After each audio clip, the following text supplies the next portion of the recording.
Hello, good morning everyone. और कैसे हो सब लोग? ठीक ठाक हो? आ जाओ सभी लोग, लाइव जुड़ो।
गुड मॉर्निंग भाई। गुड मॉर्निंग सभी को, गुड मॉर्निंग।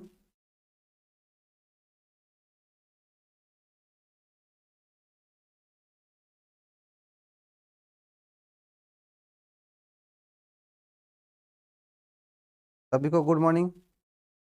गुड मॉर्निंग भाई, गुड मॉर्निंग प्रकाश कुमार। हाँ, चलो चलो आओ भाई फटाफट। Good morning, good morning everyone.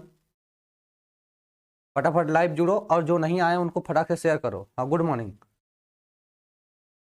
सभी को, गुड मॉर्निंग। हाँ, वेरी गुड मॉर्निंग। चलिए फटाफट लाइव आइए। आज हम लोग पढ़ने वाले ट्रांसफार्मर। आज हम लोग पढ़ने वाले हैं ट्रांसफार्मर, पढ़ने वाले हैं भाई, ठीक है ना? क्या पढ़ने वाले हैं? ट्रांसफार्मर। ये क्या हो गया? आज हम लोग पढ़ेंगे ट्रांसफार्मर।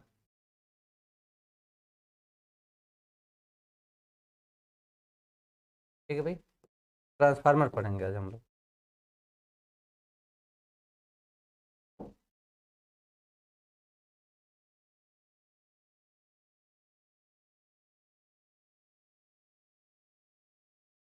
ठीक है, आप सभी लोग फटाफट लाइव जुड़ो, फिर बात होगा।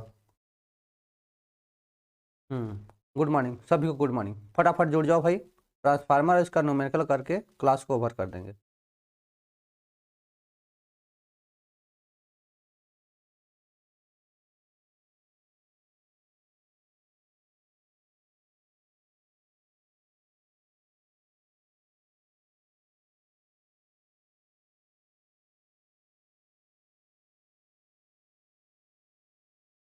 गुड मॉर्निंग सभी को, गुड मॉर्निंग।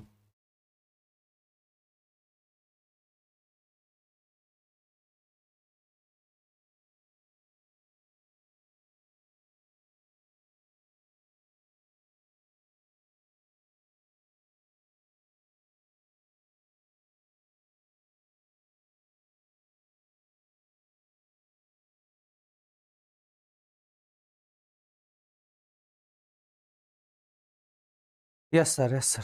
फटाफट जुड़ो, क्लास को स्टार्ट किया जाए, ठीक है ना भैया? चलो, आई होप कि सब लोग आ गए होंगे, क्योंकि हमें लग रहा है कि अब इससे ज़्यादा लोग जुड़ेंगे नहीं। तो तैयारी में लगे हैं, लगे रहें।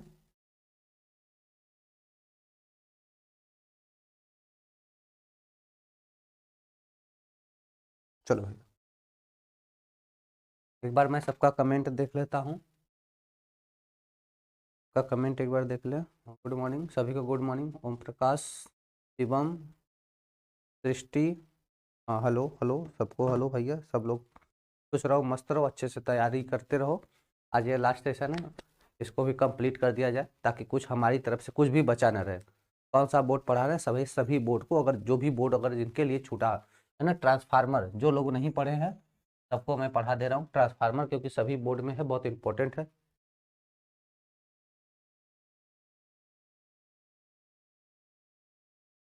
ठीक है भैया,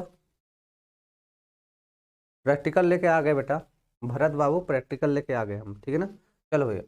सर जी, मेरे भाई का 2024 एग्ज़ाम के लिए ज्वाइन करना है, बट इसके मोबाइल में ऐप डाउनलोड नहीं हो रहा है। बेटा एक बार ना उसे रिफ्रेश मारो, फिर से डाउनलोड करो, हो जाएगा। ठीक है भाई, चलो। सर आज का लेक्चर 4 आवर का होगा। देखते हैं, देखते हैं कितने हावर का होता है भैया। चलो ट्रांसफार्मर की तरफ आ जाओ। तो पहले ट्रांसफार्मर के बारे में कुछ बातें कर लेते हैं। देखो यहाँ पे, इधर देखो, यहाँ पे दिख रहा होगा आप लोग को ट्रांसफार्मर का जी गुस्सा। गेस्ट पेपर यूट्यूब पर चलती है, उसका पीडीएफ कहाँ मिलेगा? उसका पीडीएफ इसी में मिलता है, एप्लीकेशन पे ही चले जाओगे, नोट्स नाम से एक सेक्शन होगा, उसी में मिल जाता है। चलो भैया आ जाओ। तो ध्यान दो, पहली चीज देखो, यह एसी है। हम लोग ट्रांसफार्मर किसके लिए पढ़ते हैं? सर कितने लोग जुड़े हैं? अरे भैया आप उससे छोड़ो, जो लोग पढ़ा रहे हैं उसको पढ़ लो। ठीक है, ट्रांसफार्मर है।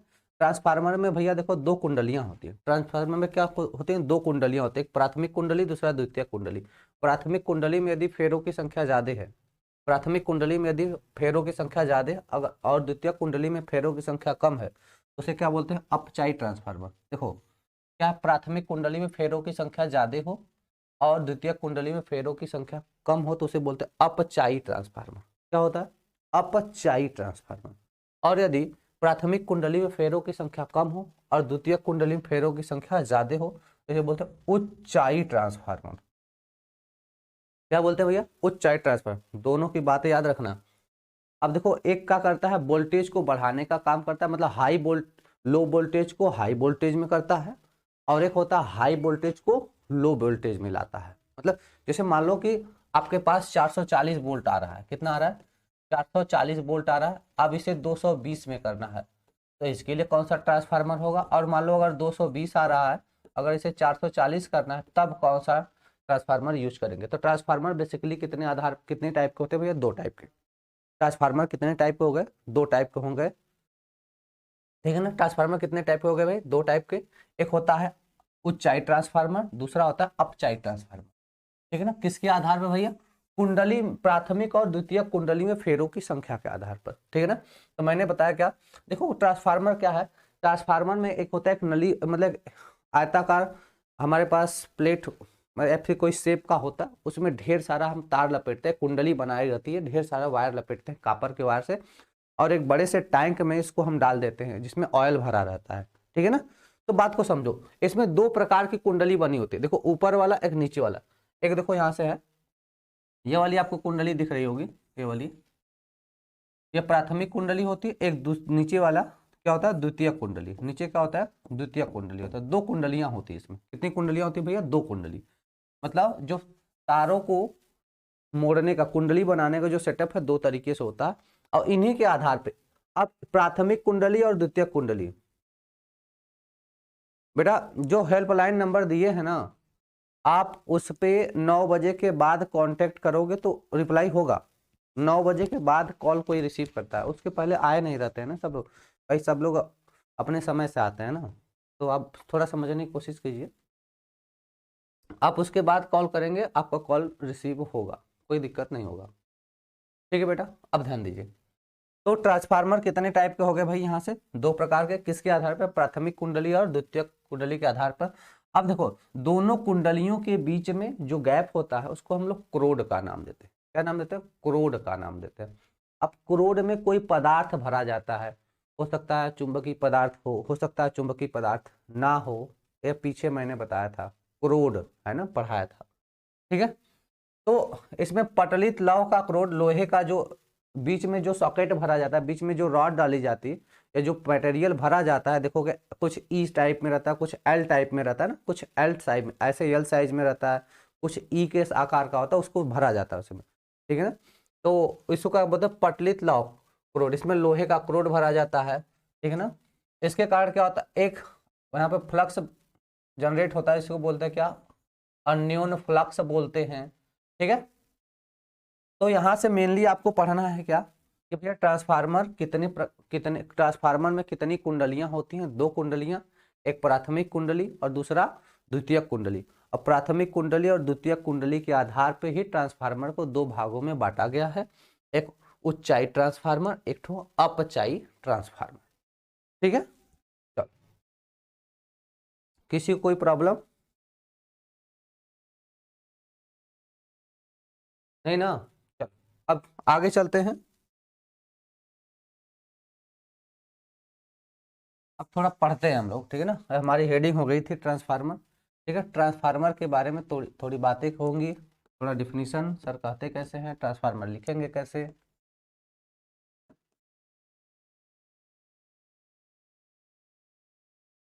ट्रांसफार्मर आप लोग हेडिंग लगा लीजिए, है ना। कहेंगे अन्योन प्रेरण पर आधारित, क्या बोलेंगे, अन्योन प्रेरण पर आधारित, क्या बोल देंगे भैया।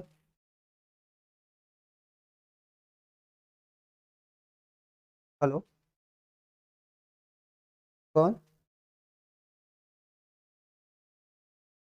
शुभम आपके। हम्म, हाँ हाँ एक लोग बोले थे। हाँ 25,000 का था।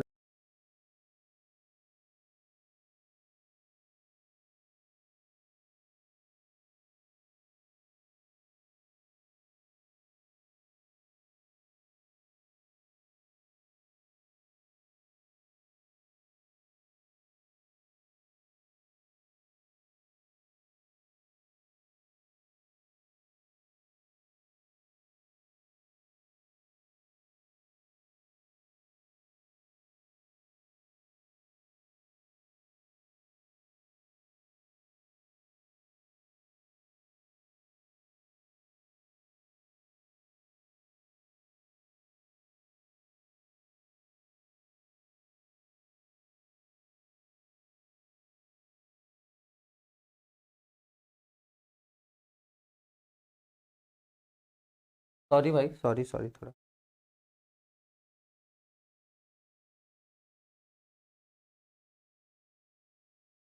चलो सॉरी फॉर डिस्टरबेंस। क्या बोलेंगे, अन्योन प्रेरण पर आधारित वह उपकरण जिसके द्वारा, अन्योन प्रेरण पर आधारित वह उपकरण, वह उपकरण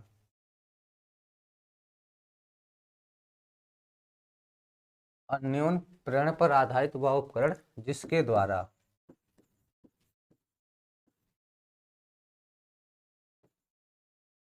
जिसके द्वारा अन्योन प्रेरण पर आधारित वह उपकरण जिसके द्वारा प्रति वोल्टेज को, जिसके द्वारा प्रत्यावर्ती वोल्टेज को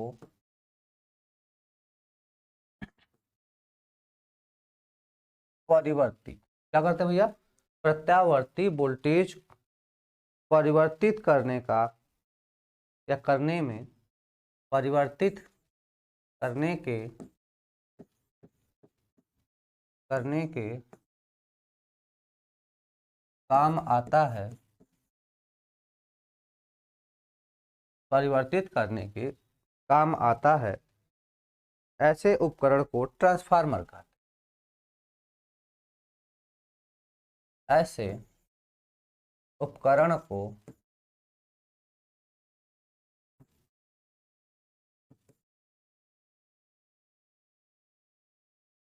ऐसे उपकरण को ट्रांसफार्मर कहते हैं।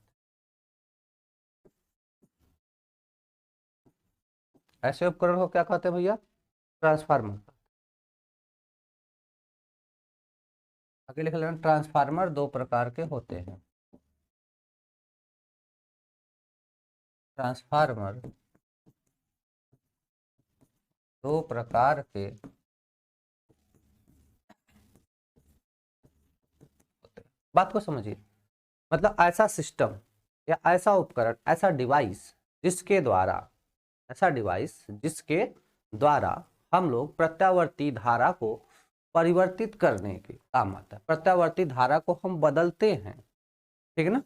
तो उसको, ऐसे डिवाइस को क्या बोलते हैं सर, ट्रांसफार्मर कहते हैं। ट्रांसफार्मर दो प्रकार के होते हैं। ट्रांसफार्मर कितने प्रकार के होते हैं भैया, दो प्रकार के। पहला हो जाए ऊंचाई ट्रांसफार्मर,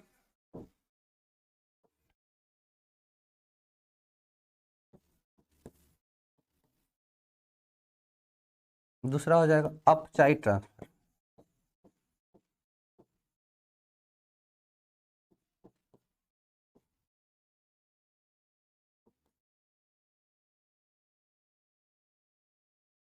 हो जाएगा उच्चाई ट्रांसफार्मर और हो जाएगा अपचाई ट्रांसफार्मर, ठीक है ना। इंग्लिश इसका लिख लो, बहुत इंपॉर्टेंट है। इसको बोलते हैं स्टेप अप ट्रांसफार्मर। इंग्लिश बहुत इंपॉर्टेंट है क्योंकि आधी चीज इसकी इंग्लिश से ही सॉल्व हो जाती है। और इसको बोलते हैं स्टेप डाउन ट्रांसफार्मर।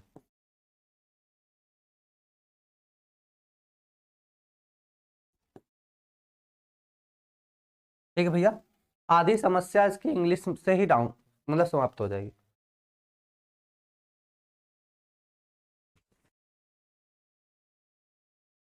हाँ, बारकोड अच्छा भेज दे। नहीं, एक मिनट फोन किया था, बोला सर्विस।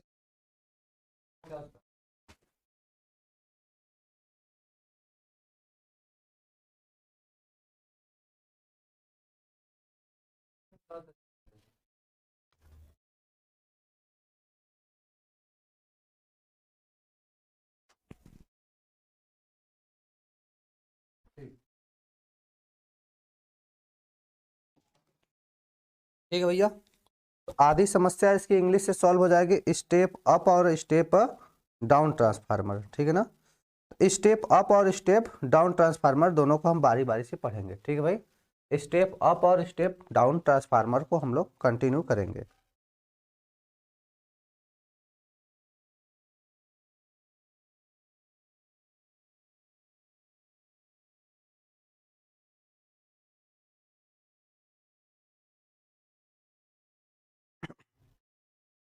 ठीक है भाई, चले।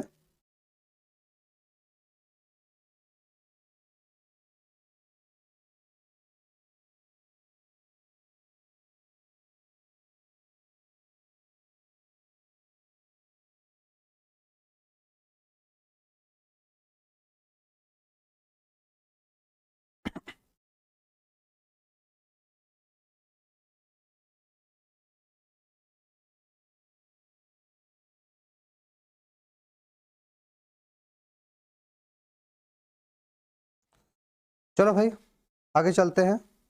पहला हेडिंग डाल दो, उच्चाई ट्रांसफार्मर। हाँ बेटा बिल्कुल, फिजिक्स पढ़ा रहे हैं, ठीक है ना। पहले हेडिंग पा जाओ, उच्चाई transformer. उच्चाई transformer.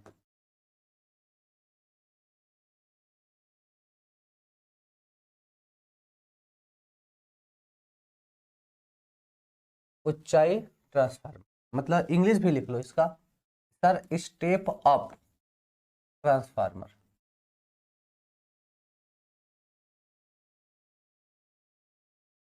Step up transformer, English जरूर लिखना भैया। सर बोर्ड में पूछता है, बिल्कुल पूछता है भैया।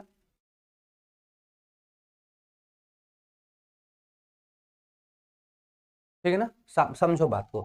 तो देखो, जैसे आपके पास वोल्टेज है कम, आपके पास वोल्टेज है कम, जो प्रत्यावर्ती वोल्टेज आ रहा है वह है कम, लेकिन आपको जरूरत है ज्यादा की। आपको जरूरत है किसकी? ज्यादा। तो आप वहां पे कौन सा ट्रांसफार्मर लगाओगे सर? उच्चाई ट्रांसफार्मर। मतलब निम्न एसी वोल्टेज को, कहने का मतलब निम्न एसी मतलब लो एसी वोल्टेज को हाई एसी वोल्टेज में बदलने के लिए किसका उपयोग करते हो? उच्चाई ट्रांसफार्मर। किसका? उच्चाई।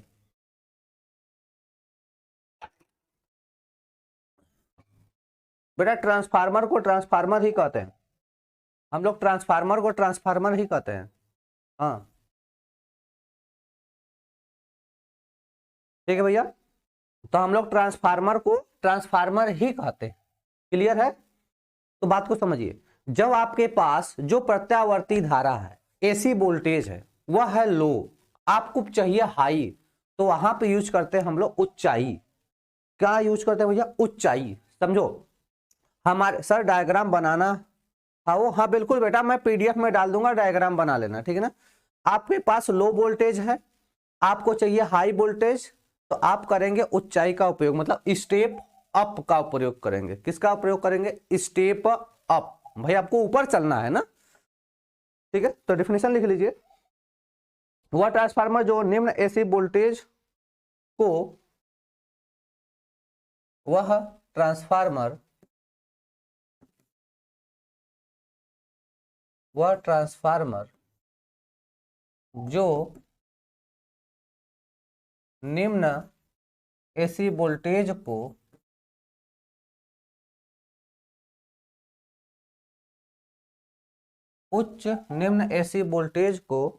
उच्च एसी वोल्टेज में परिवर्तित करता है, वोल्टेज में परिवर्तित करता है, ऊंचाई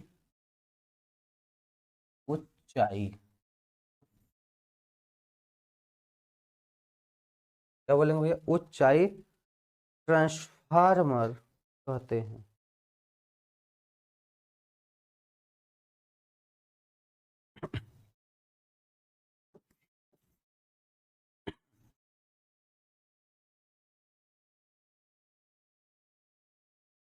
ऊंचाई ट्रांसफार्मर कहते हैं।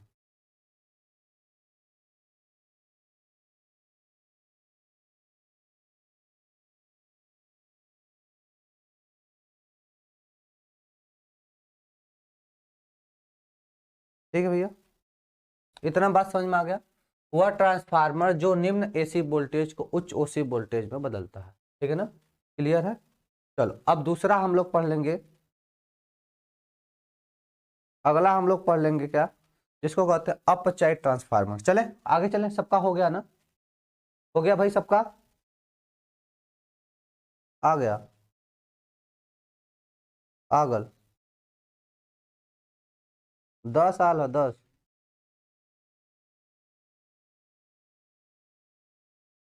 ठीक है भाई, चलो नेक्स्ट, अगला हम लोग पढ़ेंगे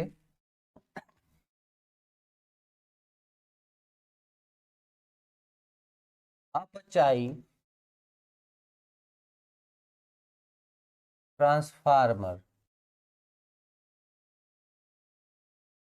अगला हम लोग पढ़ेंगे अपचाई ट्रांसफार्मर।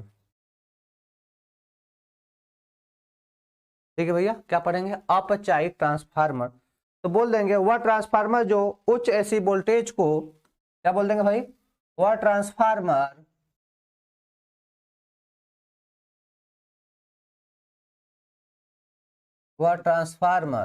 जो उच्च एसी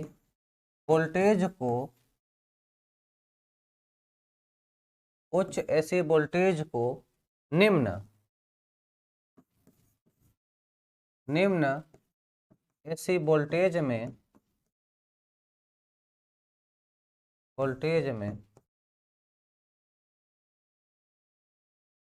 परिवर्तित करने के काम आता है, उसे अपचाई ट्रांसफार्मर कहते हैं। ठीक है भैया, अरे देंगे एग्जाम्पल भी देंगे, घबराइए मत, सब देंगे भैया। तो क्या कह रहे हैं, आपके पास हाई वोल्टेज है, समझो, आप समझ रहा है कुछ है। अब इसका एग्जाम्पल देते हैं, जैसे देखो जहां पर बिजली बनती है, जैसे मान लो बिजली जहां विद्युत केंद्र है, जहां क्या है, विद्युत का केंद्र है, विद्युत केंद्र जहां पर बनता है, वहां से जो ट्रांसफार्मर लगेगा, यहां पे जो ट्रांसफार्मर लगेगा, यह ट्रांसफार्मर कौन सा लगेगा, ऊंचाई लगेगा। कौन सा ट्रांसफार्मर लगेगा, ऊंचाई। समझो जैसे मैं यहां पे ट्रांसफार्मर का काम कर रहा हूं, समझ रहा है कि नहीं, मैं समझो ट्रांसफार्मर हूं, तो मैं क्या करूंगा, ऊंचाई ट्रांसफार्मर से आपको भेजूंगा, आपके पास हाई लेवल का वोल्टेज पहुंचेगा। लेकिन आपको अपने माइंड में सेटअप करना है, तो आप अपने माइंड में कौन सा लगाओ, अपचाई, क्योंकि यहां से गया हाई, आप उसको लोगे लो, समझो। तो जब पावर हाउस से, समझो जब विद्युत केंद्र से किसी वोल्टेज को भेजा जाता है, कहां से, पावर हाउस से, विद्युत केंद्र से जब बिजली भेजी जाती है, वोल्टेज भेजा जाता है, तो ऊंचाई ट्रांसफार्मर से भेजते हैं, बहुत तेजी से सप्लाई करते हैं। लेकिन आपके घरों के आसपास जो छोटा ट्रांसफार्मर लगता है उसको अपचाई, क्योंकि आता है हाई वोल्टेज, तो आपको चाहिए सर 220, आपको यूज करने के लिए कितना चाहिए, 220 230 इसी के आसपास चाहिए। तो यह हाई वोल्टेज आता है, इसको अपचाई लगाकर लो में किया जाता है, तब आपके घरों में आता है यूज करने लायक, नहीं तो सब उड़ उड़ के खत्म हो जाएगा। समझ रहा है, इतना ज्यादा आएगा, बात समझ में आ रहा। तो विद्युत केंद्र से जो सप्लाई की जाती है उसे ऊंचाई ट्रांसफार्मर लगाते हैं, और हमारे घरों में के पहले जो कुछ दूरी पे लगता है ट्रांसफार्मर, उसमें अपचाई लगा देते हैं। उसमें क्या लगा देते हैं, अपचाई लगा देते हैं, उसमें अपचाई ट्रांसफार्मर लगा देते हैं, तब हमारे घर तक बिजली आती है। बात समझ में आ रही है सबको?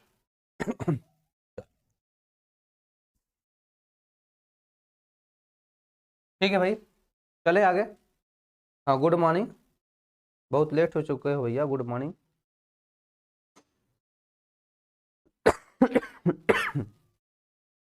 ठीक है, चलो बनावट की बात करते हैं। बनावट, बनावट, बनावट का मतलब क्या होगा, संरचना की बात कर लेते हैं, सीधे सीधे संरचना की बात कर लेते हैं। संरचना की बात कर लेते हैं, मैं इसका स्ट्रक्चर भी आपको दिखा देता हूं। मैं इस संरचना की बात कर लूं, इसको मैं आपको दिखा देता हूं।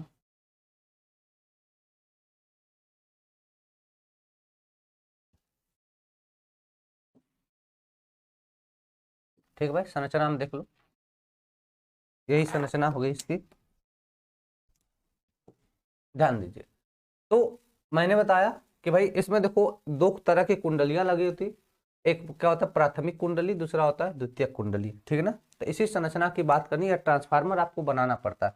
और बताएं, जब वायवा होता है ना तो सबसे बेस्ट होता है, इसको बताने के लिए सबसे बढ़िया होता है, क्योंकि इससे क्वेश्चन पूछे जाते हैं और इसके क्वेश्चन आसान भी होते हैं और बोर्ड एग्जाम में भी आता है, दोनों तैयारी हो जाती है।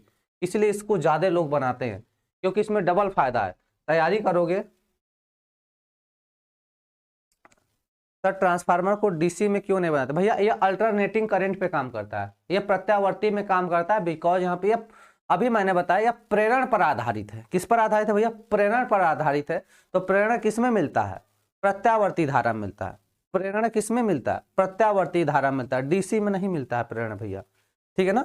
तो चलो बनावट की बात कर लेते हैं, या संरचना की बात कर लेते हैं। तो कहते हैं नर्म लोहे या सिलिकॉन की आयताकार पत्तियों का प्रयोग किया जाता है। नर्म लोहे या सिलिकॉन, क्या बोलेंगे, नर्म लोहे या सिलिकॉन, या सिलिकॉन की पत्तियों, नर्म लोहे या सिलिकॉन की पत्तियों को प्रयोग में लिया जाता है, प्रयोग में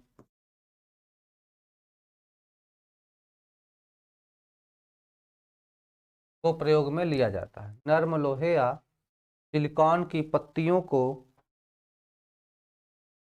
सिलिकॉन कैसे लिखो, सिलिकॉन की आयताकार, ऐसे लिखो, सिलिकॉन की आयताकार पत्तियों को लिखो, सिलिकॉन की आयताकार लिखो, अच्छा लगेगा, आयताकार,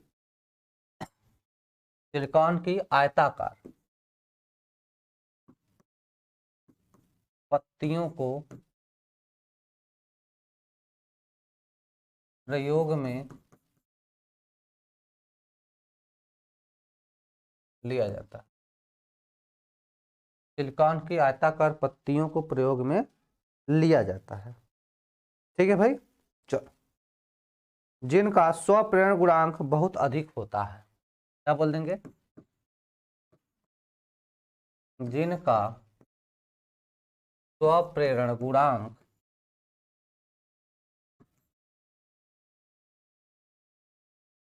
बहुत अधिक होता है, जिनका स्वप्रेरण गुणांक बहुत अधिक। क्या बोल देंगे? पत्तियों गलत है। कैसे लिखते हैं पत्तियां? वही लिख लो भैया। पत्तियां कैसे लिखते हैं वैसे ये लिख लीजिए।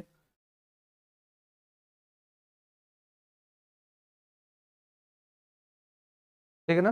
जिनका स्वप्रेरण गुणांक बहुत अधिक होता है, जिसे वर्निश द्वारा जोड़कर एक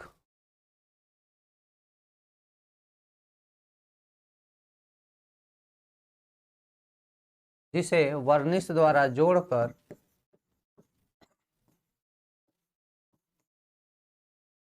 जिसे वर्निश द्वारा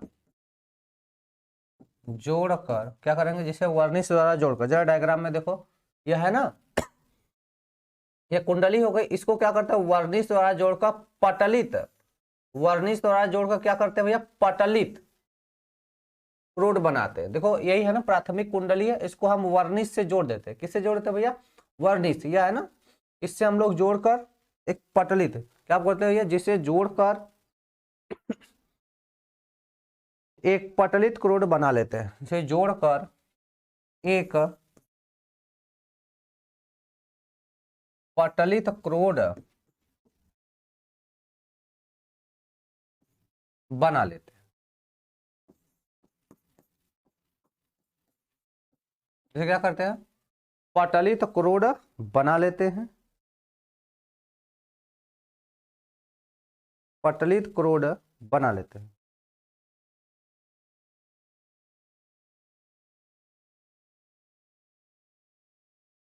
ठीक है, देखो ये डिफिनीशन हो गया, देख लो फिर से।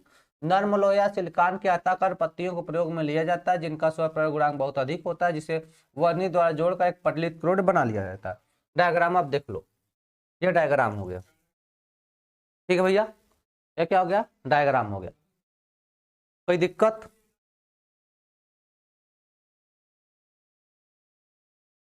ठीक ना?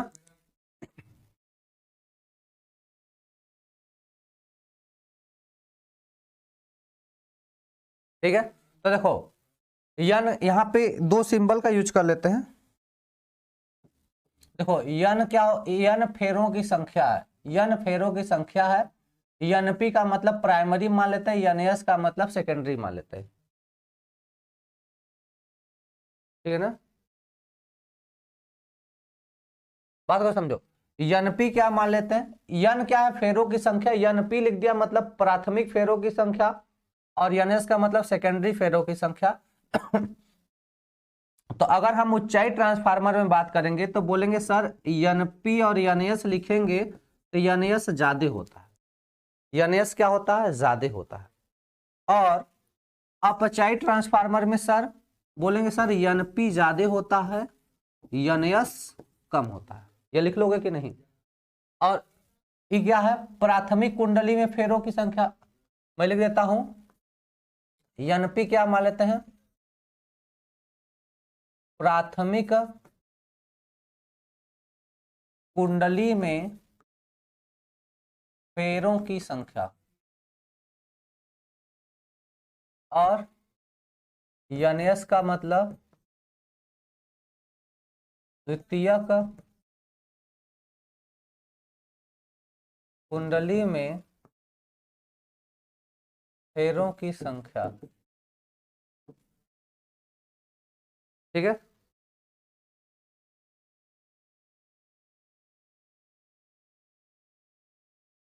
ठीक है भाई। एनपी क्या हो जाएगा? प्राथमिक कुंडली में फेरों की संख्या। एनएस का जाएगा द्वितीय कुंडली में फेरों की संख्या। ऊंचाई ट्रांसफार्मर में क्या होगा? एनपी कम है, एनपी कम है, देखो प्राथमिक कम है और एनएस ज्यादा है। एनएस क्या है? ज्यादा है। इसमें क्या है? एनपी ज्यादा है द्वितीय इस वाले में, अपचाई में एनपी ज्यादा मतलब प्राथमिक कुंडली में फेरों की संख्या ज्यादा और एनएस कम है। ठीक है सर, चलो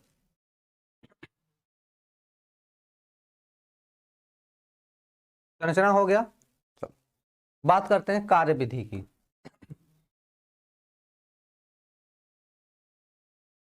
कार्य विधि, कार्य विधि की बात करते हैं। काम कैसे करता है?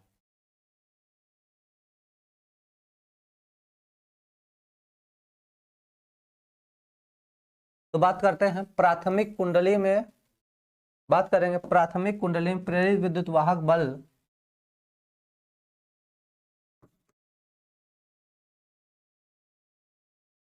प्राथमिक कुंडली में प्रेरित विद्युत वाहक बल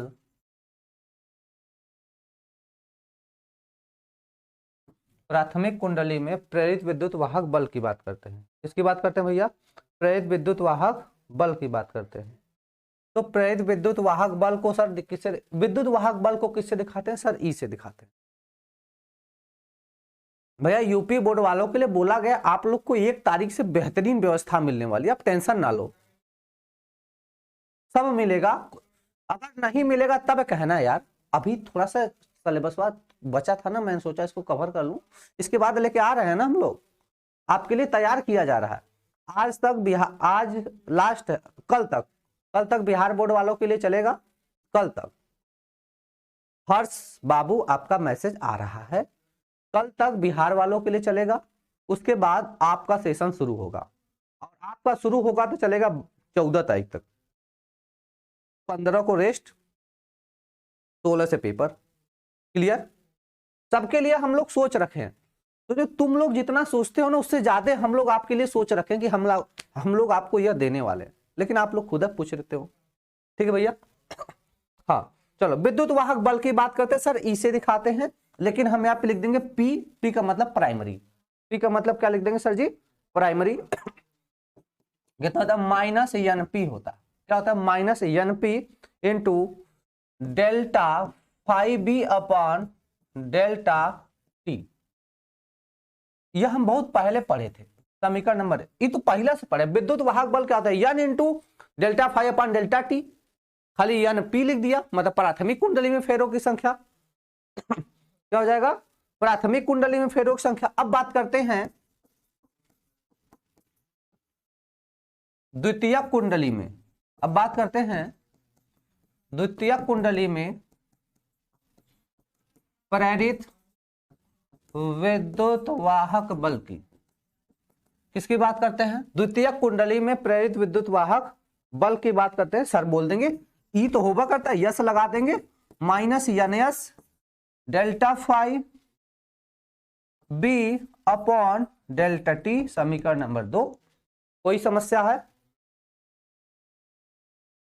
कब अटैक करना है? 16 तारीख को अटैक करना है, अटैक, समझ रहा है? 16 को अटैक करना है।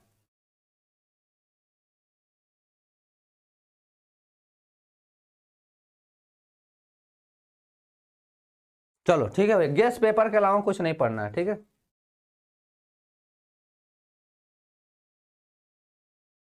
हैसिंग डाउट क्लियर नहीं करते हो क्या भैया? ठीक है ना, क्या डाउट क्लियर नहीं करते हैं? चलो भैया आगे चलो, समीकरण 1 और 2 हो गया।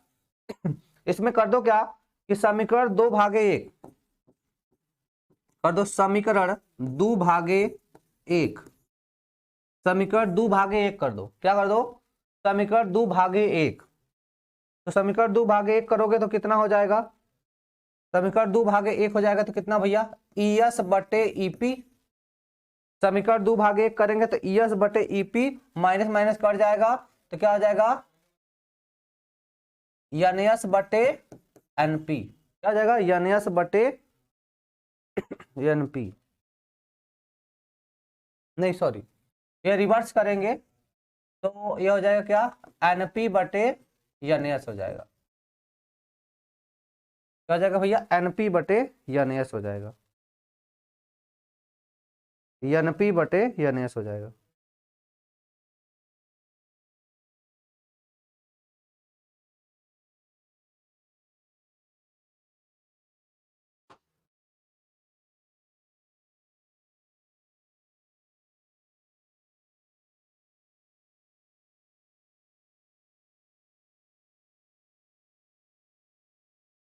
ठीक है भाई, इतना कर लेंगे सर। PDF बिल्कुल PDF अपलोड कर देंगे, PDF कर देंगे बिल्कुल भैया। आप लोग की बात सुन ली गई है, सब कर दिया जाएगा, सब कमेंट देखा जा रहा है, बस पढ़ा रहे हैं, यही बात आप समझ लो। अब कुछ चीजें मान लो, कुछ चीजें मान लो। यदि पहली कुंडली का प्रतिरोध अत्यंत कम हो, कुछ चीजें मान लो, यदि पहली कुंडली का प्रतिरोध अत्यंत कम हो, क्या मान लिए, यदि समीकरण समझ में नहीं आया, अरे बेटा समीकरण पहले से पढ़ रखे हैं, देखो समीकरण हमने पहले से पढ़ रखा है, खाली एनपी एनएस करना था। याद करो हमने पीछे पढ़ाया था, तो विद्युत वाहक बल क्या होता है, डी मतलब चुंबकीय फ्लक्स में परिवर्तन को ही विद्युत वाहक बल कहते थे। खाली फेरों की संख्या यदि n है तो n लिख दिया,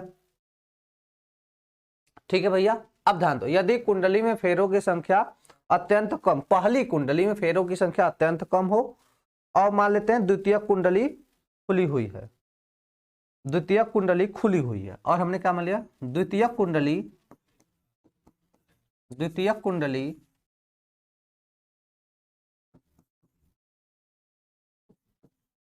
खुली हुई है, क्या मान लिया भाई, द्वितीय कुंडली खुली हुई है, मतलब ओपन है, जो द्वितीय कुंडली है वह क्या है, ओपन है, ठीक है।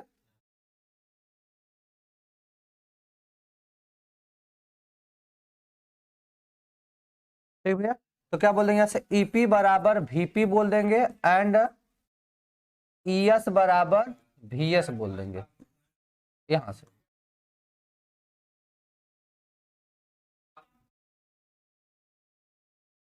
ठीक है भैया,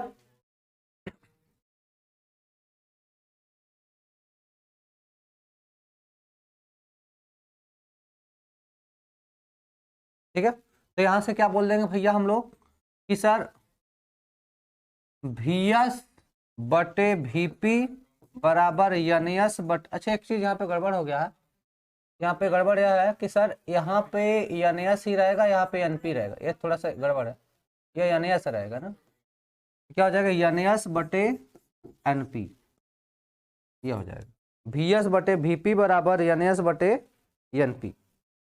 समीकरण नंबर इसको 3 मान लेते हैं और इसको 4 मान लेते हैं, कोई दिक्कत हो तो बताओ।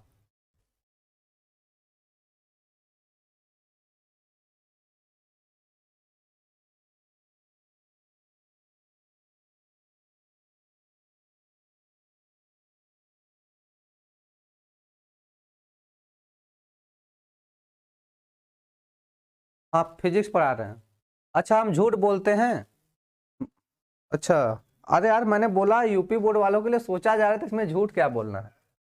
ठीक है भाई, समीकरण 4 में कोई परेशानी, देखो इधर हम लोग, देखो हमने बोला क्या, यदि पहली कुंडली का प्रतिरोध बहुत कम हो और द्वितीय कुंडली खुली तो ईपी बराबर वीपी हो जाएगा, ईएस बराबर वीएस हो जाएगा, उसी को हमने प्लेस कर दिया, उसी को हमने क्या कर दिया, प्लेस कर दिया। अच्छा ये पीछे कैसे आया, इधर देखो भैया, ये देखो भाग दो कि दोनों कट जाना जाएगा, ई और ये समीकरण का भाग दो, ये दोनों कट जाएगा, ये दोनों कट जाएगा भैया। देखो ये समीकरण 1 है, समीकरण 2 है, दोनों का आपस में भाग दे दो, यह और यह कट जाएगा, ठीक है, ठीक है।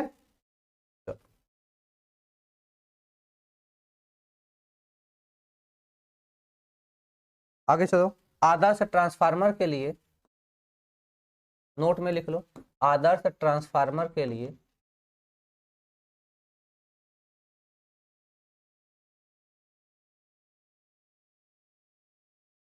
आदर्श ट्रांसफार्मर के लिए क्या बोल देंगे भाई,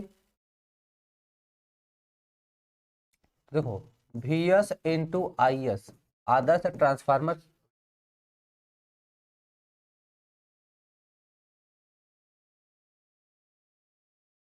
ठीक है, VS इंटू IS बराबर हो जाएगा VP इंटू IP के। यह एक आदर्श ट्रांसफार्मर के लिए कंडीशन है कि पहली कुंडली में वोल्टेज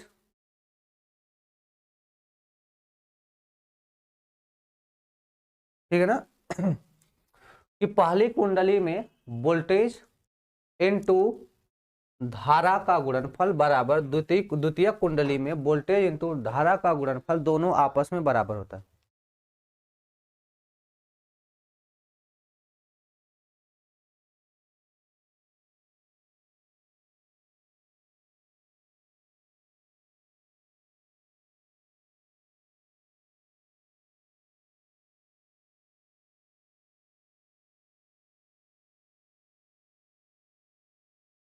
देखो भैया इधर ध्यान दो, हमने क्या बोला कि समीकरण, हमने क्या बोला समीकरण 2/1। तो समीकरण 2 देखो क्या था, हमने बताया था सर, यानी सॉरी यहाँ से ईपी बराबर, अच्छा ईएस था देखो ईएस बराबर क्या हो जाएगा, minus N S into delta five B बटे डेल्टा टी, यह हो गया। और समीकरण 2 क्या है, यह हो गया समीकरण 2। इसी में समीकरण 1 का भाग दो, तो बोल दो ईपी बराबर, इसमें क्या ईपी है बराबर, अच्छा बराबर के लिए चिन्ह तो लगाएंगे नहीं, ये क्या हो जाएगा minus NP into delta five B upon delta T. यह तो कट ही जाएगा, माइनस माइनस से कट जाएगा, तो क्या बचेगा ईएस बटे ईपी बराबर एनएस बटे एनपी। यही तो आ रहा, यही तो आ रहा,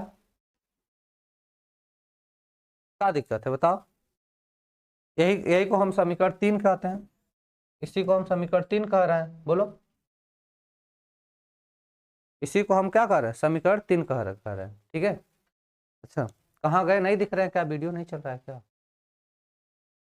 चल तो रहा है भाई।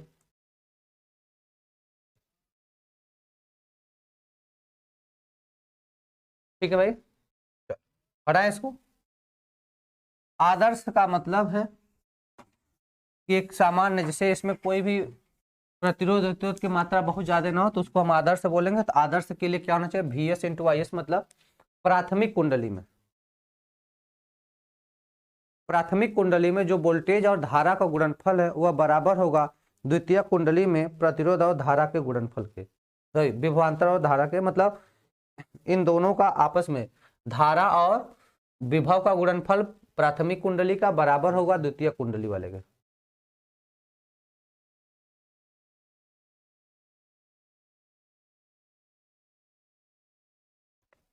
ठीक है भैया, तो यहां से बोल देंगे भाई वी एस बटे वीपी बराबर हो जाएगा, वी एस बटे वीपी बराबर हो जाएगा आई एस बटे आई पी के, आई एस बटे, रुक जाओ, ये वी एस है बटे वीपी बोल दो, तो आई पी बराबर क्या हो जाएगा आई एस। देखो यहीं से इसको इधर भेजो, देखो क्या लिखा है, V S I S is equal to V P I P लिखा है, इसको इसके बटे में भेज दो तो वी एस बटे वी पी हो जाएगा, इसको इसके बटे में भेज दो तो आई पी बटे आई एस हो जाएगा। ठीक है सर, चलो। अरे धारा कहाँ से है भाई, कुंडली में जो धारा बह रही है। चले आगे,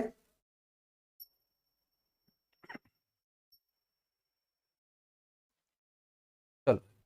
तो फाइनली यहां से क्या बोल दोगे, ई एस बटे ईपी, क्या बोल दोगे ई एस बटे ईपी बराबर है सर एन एस बटे एनपी के, और यह भी बराबर है किसके सर, वी एस बटे वीपी के, और सर यह भी बराबर है किसके, आईपी बटे आई एस के, और यह सब किसके बराबर हो जाएगा, आर के बराबर।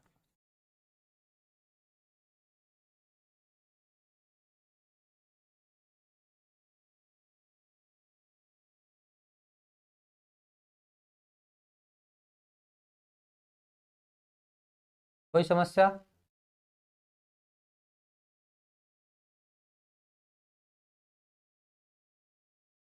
चलो चले भाई। अब कुछ नोट में लिखो, या नोट में कुछ विशेष स्थितियां हैं, जैसे केस 1 लिख लो, विशेष स्थितियां हैं। केस फर्स्ट क्या मान ले भैया कि ईएस बटे ईपी, मतलब द्वितीय कुंडली में वैद्युत वाहक बल बटे, द्वितीय कुंडली में वैद्युत वाहक बल बटे प्राथमिक कुंडली में जो वैद्युत वाहक बल है, इनका अनुपात 1 से बड़ा हो जाए, इनका अनुपात सर 1 से बड़ा हो जाए, इनका अनुपात क्या हो जाए 1 से बड़ा हो जाए, तो क्या बोल देंगे सर यहां से हम लोग कि सर ईएस बड़ा है ईपी से, कहने का मतलब द्वितीय कुंडली का वैद्युत वाहक बल प्राथमिक कुंडली के वैद्युत वाहक बल से बड़ा है। यह हो जाएगा पहला केस। जब ऐसा बोल दोगे तो बोलोगे सर NS बटे NP भी तो है, तब क्या है NS बटे NP यह भी बड़ा हो जाएगा 1 से। इस कंडीशन में बोल देंगे सर द्वितीय कुंडली में फेरों की संख्या अधिक है प्राथमिक कुंडली की फेरों की संख्या से। क्या बोल देंगे, इस कंडीशन में द्वितीय कुंडली में फेरों की संख्या अधिक होगी कंपेयर टू प्राइमरी, ठीक है ना। द्वितीय कुंडली में फेरों की संख्या अधिक हो जाएगी किससे, प्राथमिक कुंडली की फेरों की संख्या से। किसके आधार पर बताएंगे, वैद्युत वाहक बल द्वितीय कुंडली का और प्राथमिक कुंडली का अनुपात लेंगे, यदि 1 से बड़ा आया तब। और चीजें बता सकते हैं यहाँ से हम लोग, सर VS बटे VP भी है हमारे पास, यह भी बड़ा हो जाएगा 1 से। VS बटे VP है, यह भी बड़ा हो जाएगा। हम कह देंगे सर जो द्वितीय कुंडली का विभवांतर बड़ा होगा वह किसे, प्राथमिक कुंडली के विभवांतर से, किसे, प्राथमिक कुंडली के विभवांतर से बड़ा होगा। तब सर उसके बाद कहेंगे IP बटे IS, यह भी बड़ा होगा 1 से। यहीं पे एक्सचेंज मिल जाएगा। अब यहाँ पे आपको चेंज मिलेगा। इस कंडीशन में प्राथमिक कुंडली में धारा अधिक होगी और द्वितीय कुंडली में धारा कम होगी। इसमें क्या होगा, यही वाला चेंज हो जाएगा कि भैया तब उस समय क्या होगा, प्राथमिक कुंडली में धारा का मान ज्यादा होगा, धारा का मान ज्यादा होगा, द्वितीय कुंडली में धारा का मान कम होगा।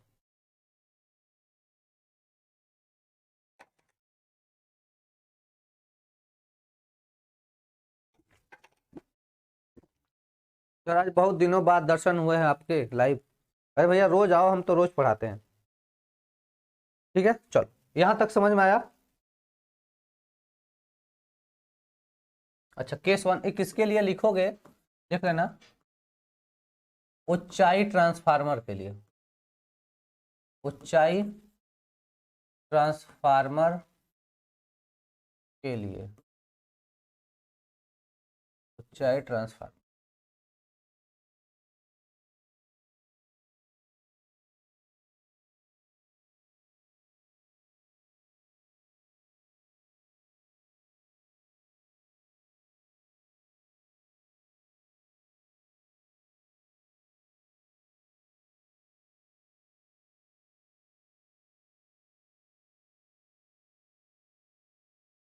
ठीक है भाई, चलो अगला केस 2।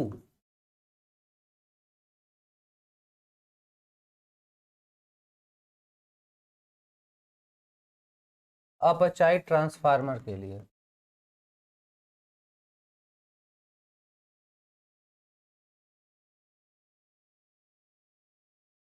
अपचाई ट्रांसफार्मर के, क्या दीपांशु क्या कर रहे हो। हाँ यार वही समझ लो, वही समझ लो, ठीक है ना। चलो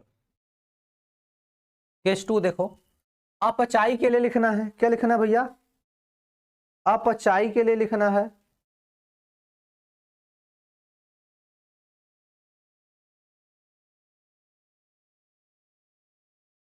अपचाई के लिए क्या बोल देंगे भैया, ES बटे EP is less than 1। ES बटे EP का जो रेशियो होगा वह 1 से छोटा होगा। ES बटे जो EP का रेशियो लेंगे वो क्या होगा, 1 से छोटा होगा। जब सर 1 से छोटा होगा तो हम बोल देंगे इस कंडीशन में सर सेकेंडरी कुंडली में वैद्युत वाहक बल कम हो जाएगा कंपेयर टू प्राइमरी। इस समय क्या होगा, प्राथमिक कुंडली का वैद्युत वाहक बल ज्यादा होगा। जब यह वाला रिलेशन लिख देंगे तो बोल देंगे सर NS बटे NP भी होता है, यह भी 1 से छोटा हो जाएगा। तो बोल देंगे सर द्वितीय कुंडली में फेरों की संख्या कम हो जाएगी और प्राइमरी कुंडली में फेरों की संख्या इसमें अधिक होती है। ठीक है, उसके बाद तीसरा क्या बोल देंगे सर VS बटे VP, मतलब द्वितीय कुंडली में विभवांतर बटे प्राथमिक कुंडली में विभवांतर का अनुपात भी क्या हो जाएगा, 1 से छोटा हो जाएगा। इसका मतलब है कि द्वितीय कुंडली में विभवांतर कम होगा, प्राथमिक कुंडली में विभवांतर ज्यादा हो जाएगा, यह हो जाएगा। अब एक होता है धारा IP बटे IS, यह भी क्या होगा, 1 से छोटा हो जाएगा। तो इसमें क्या मिलेगा कि सर प्राथमिक कुंडली में धारा का मान कम होगा और द्वितीय कुंडली में धारा का मान ज्यादा हो जाएगा। देखो तो जिसमें धारा ज्यादा होगा, यहां से देखने को क्या मिल रहा है, जिसमें धारा का मान ज्यादा होता है उसमें विभवांतर कम होता है, और जिसमें विभवांतर ज्यादा उसमें धारा का मान कम होता है। अच्छा ऐड चल रहा है सर, ऐड हटा दीजिए। चलो भाई आप कह रहे हो तो ऐड हटा देते हैं, लेकिन हमें लग रहा है इससे कोई प्रॉब्लम तो नहीं थी।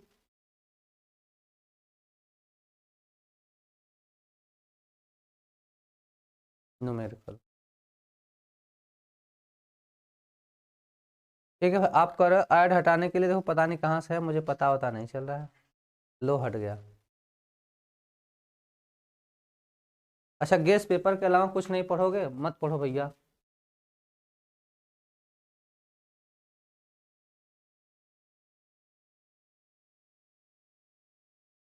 ठीक है भाई चलो नेक्स्ट।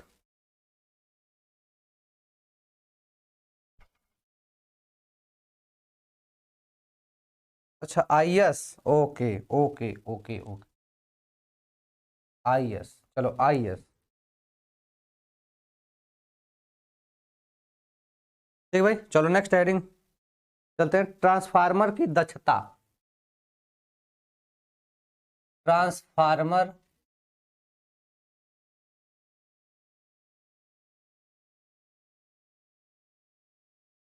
की दक्षता।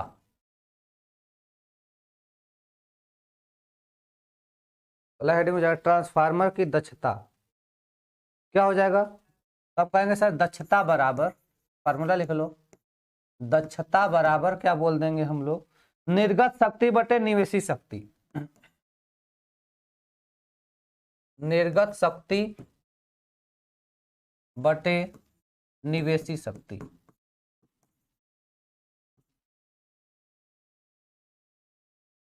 इन्हीं का अनुपात ले लो, आंसर आ जाएगा। अरे बिल्कुल धारा अलग अलग चलेगी भैया हमें। और दक्षता को किससे दिखाते हैं सर, ईटा से। दक्षता को किससे दिखाते हैं, ईटा से दिखाते हैं। यह क्या होगा, V S into I S, निर्गत V S into I S बटे input VP into I P. इन्हीं का रेशियो ले लोगे तो दक्षता पता हो जाएगी। इन्हीं का रेशियो ले लोगे दक्षता पता हो जाएगी। सर धारा अलग अलग क्यों भैया, फेरों की संख्या भी तो अलग अलग है। जब फेरों की संख्या अलग है तो धारा बिल्कुल अलग रहेगी। इसमें कहने की क्या बात है, बिल्कुल अलग रहेगी।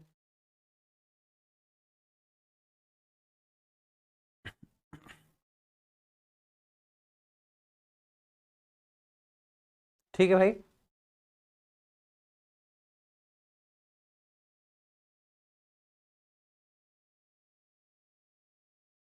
चलो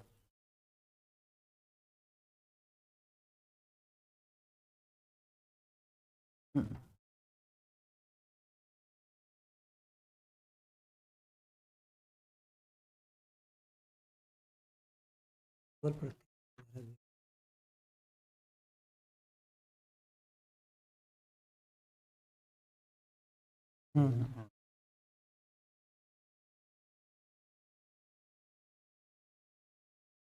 चलो भैया आगे चलते हैं। इंपॉर्टेंट हेडिंग है, इंपॉर्टेंट हेडिंग है चोक कुंडली। इंपॉर्टेंट हेडिंग है चोक कुंडली। भैया बहुत बार पूछा गया।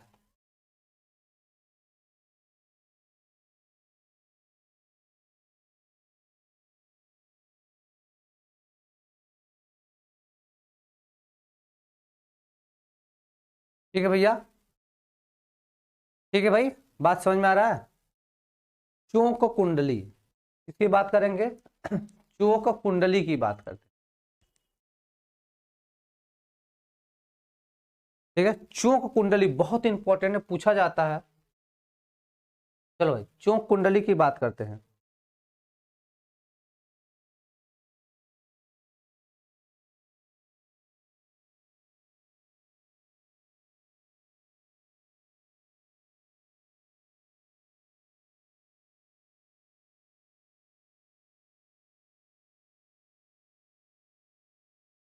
ठीक है, बात को समझो। चोक कुंडली क्या है, एक उच्च प्रेरकत्व की, एक उच्च प्रेरकत्व का एक सिस्टम होता है जिसमें नर्म लोहे का क्रोड लगाया जाता है। क्या करते हैं, नर्म लोहे का क्रोड होता है यह प्रतिबाधा को बढ़ाने के काम आता है। इसके प्रतिबाधा को बढ़ाने के काम आता है। चोक कुंडली किसके काम आता है? प्रतिबाधा को बढ़ाने के काम आता है। हाँ बेटा, ये जो हम पढ़ा रहे हैं सभी बोर्ड में है, इसमें अभी कुछ सोचना ही नहीं है, क्योंकि हम ट्रांसफार्मर हर जगह है, कोई भी बोर्ड हो हर जगह पढ़ना है। तो मैं ऐसा टॉपिक पढ़ा रहा हूँ कि कोई एक को बताना मुझे नहीं पड़ेगा कि इसमें नहीं है, सबको पढ़ना है। ठीक है, चलो भाई, तो बात करते हैं। चोक कुंडली उच्च प्रेरकत्व की एक कुंडली होती है। चोक कुंडली एक उच्च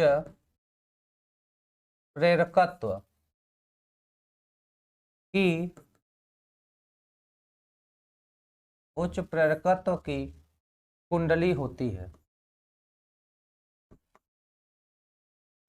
क्या होता है? चोक कुंडली एक उच्च प्रेरकत्व की कुंडली होती है जो नर्म लोहे के क्रोड पर विद्युत रोधी जो नर्म लोहे के क्रोड पर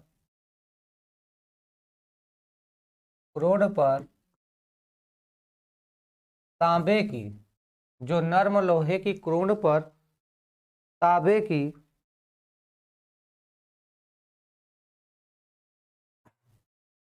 अच्छा तांबे की, और साथ में तांबे कोष्टक में लेना विद्युत रोधी। ये कैसा होता है? कोष्टक में लिख लेना विद्युत रोधी। विद्युत रोधी का मतलब है भैया कि इसके ऊपर पॉलिश लगा होता है। हाँ, चोक कुंडली लिखा है, चोक कुंडली।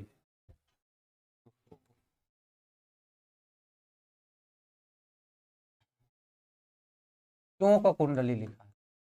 ठीक है, होता क्या भैया? विद्युत रोधी का मतलब इस पर एक पॉलिश लगा रहता है, इस पर एक पॉलिश लगा रहता है कि दोनों जब तार एक में सटे तो इसमें क्या हो? स्पार्किंग ना हो, है ना।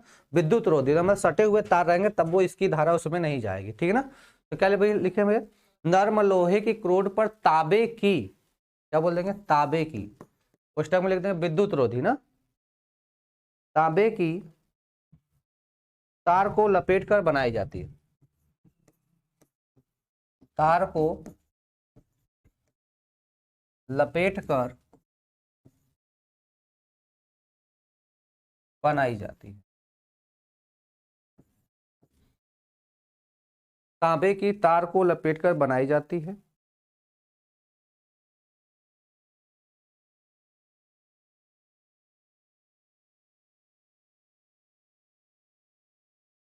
ठीक है, आगे। इस कुंडली का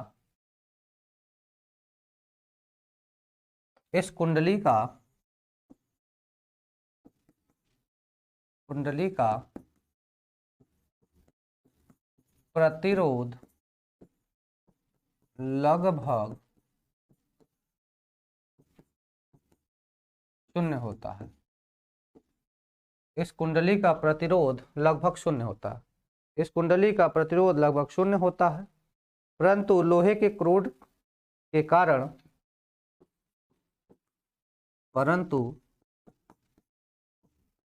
लोहे के क्रोड के कारण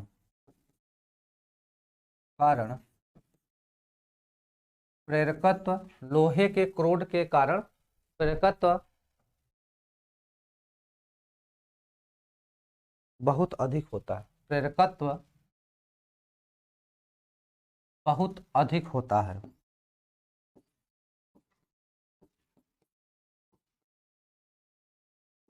लोहे के क्रोड के कारण प्रेरकत्व बहुत अधिक होता है, जो परिपथ की प्रतिबाधा बढ़ा देता है।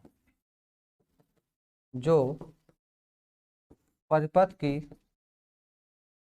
प्रतिबाधा बढ़ा देता है।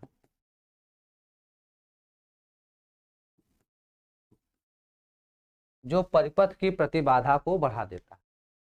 अरे बेटा, आपका कमेंट क्यों ले रहे हैं? अभी थोड़ा सा पढ़ा लेने दो।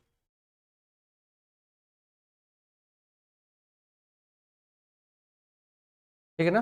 तो बात को समझो। जो कुंडली एक उच्च प्रेरकत्व की कुंडली होती है, जो नर्म लोहे की क्रोड पर विद्युत विरोधी कॉपर के तार को लपेटकर बनाई जाती। इस कुंडली का प्रतिरोध लगभग शून्य होता है, परंतु लोहे के क्रोट के कारण प्रेरकत्व बहुत अधिक होता है, जो परिपथ की प्रतिबाधा को बढ़ा देता है। प्रतिबाधा मतलब जेड फैक्टर, प्रतिबाधा मतलब जेड फैक्टर को क्या करता है, बढ़ा देता है। जेड जिसको हम लोग क्या बोलते हैं, प्रतिबाधा, उसको क्या करता है, बढ़ा देता है।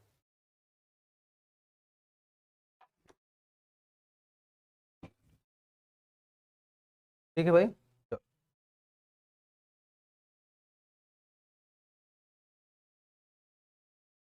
आगे लिख लो, चोक कुंडली के कारण, चोक कुंडली के कारण क्या बोलते हैं भाई, चोक कुंडली के कारण विद्युत ऊर्जा का व्यय न्यूनतम होता है। चोक कुंडली के कारण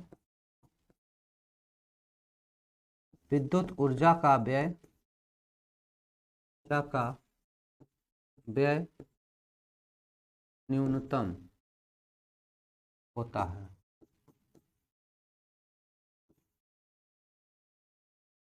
चोक कुंडली के कारण विद्युत ऊर्जा का व्यय न्यूनतम होता है। अच्छा, भरत जी कह रहे हैं पारा का लेप चढ़ा होता है। ठीक है भाई, चलो।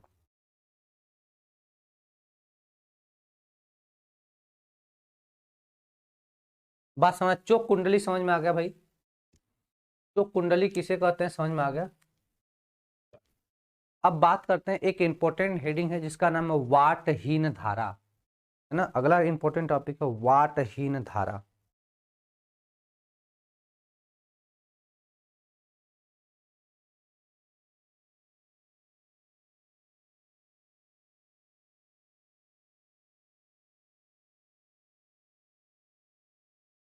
वाटहीन धारा की बात करते हैं। सर वाटहीन धारा क्या होती है?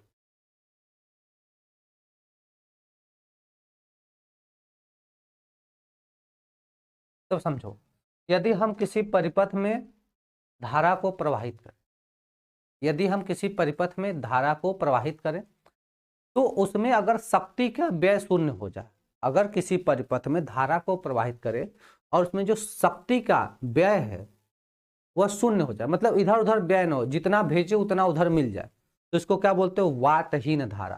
क्या बोलते हैं भैया, वाटहीन धारा। जैसे मान लो कि अगर हमने यहाँ से 10 एम्पियर विभव मतलब 10 वोल्टेज को डाला, तो वहां पे पहुंचने के बाद भी क्या मिले, 10 वोल्टेज मिले, या 10 एम्पियर की धारा हमने भेजी तो 10 एम्पियर की धारा मिली, तो पूरा का पूरा मिल जाए, तो ऐसी धारा को हम लोग वाटहीन धारा बोलते हैं। ऐसी धारा को हम लोग क्या बोलते हैं भैया, वाटहीन धारा बोलते हैं। क्या बोलते हैं, वाटहीन धारा। देखो, यदि किसी प्रत्यावर्ती परिपथ में, यदि किसी प्रत्यावर्ती परिपथ में, क्या बोल देंगे भैया, यदि किसी प्रत्यावर्ती परिपथ में धारा प्रवाहित होने पर, धारा प्रवाहित होने पर क्या बोलते हैं भाई, यदि किसी प्रत्यावर्ती परिपथ में धारा प्रवाहित होने पर कोई शक्ति व्यय न हो,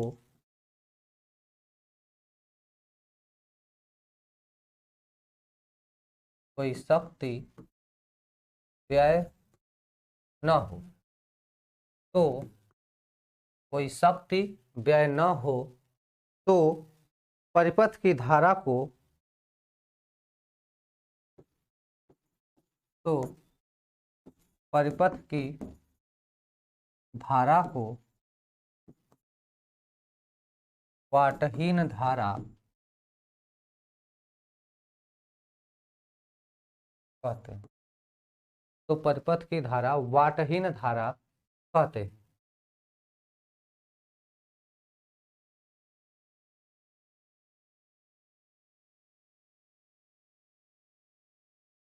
नोट में लिखना,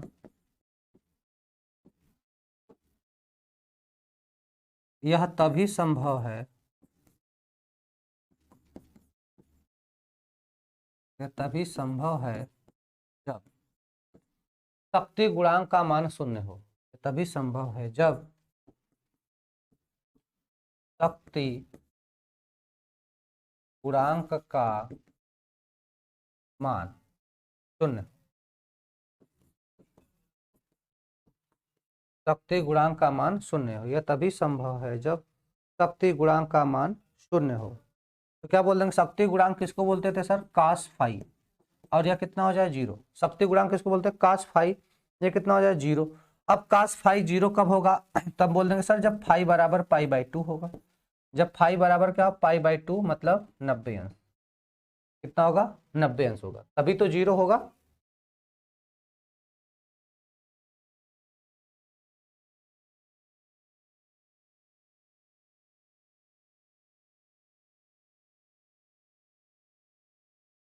ठीक है भाई, ये चैप्टर हो गया खत्म, ये चैप्टर हो गया खत्म। अब इस चैप्टर का करेंगे न्यूमेरिकल। ये चैप्टर खत्म हो गया, अब इस चैप्टर का करेंगे न्यूमेरिकल। ठीक है, 2 मिनट में न्यूमेरिकल, 5 मिनट में न्यूमेरिकल कराते हैं। ठीक है ना, कितने मिनट, 5 मिनट में न्यूमेरिकल कराते हैं। ठीक है, आते हैं 5 मिनट में तो न्यूमेरिकल कराते हैं। ठीक है भाई, okay, I am coming soon.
ठीक है भाई, न्यूमेरिकल कल कराते हैं ना, न्यूमेरिकल कल कराते हैं भाई, ठीक है ओके। संडे है, थोड़ा सा अपने से भी रिवीजन करो, ठीक है ना।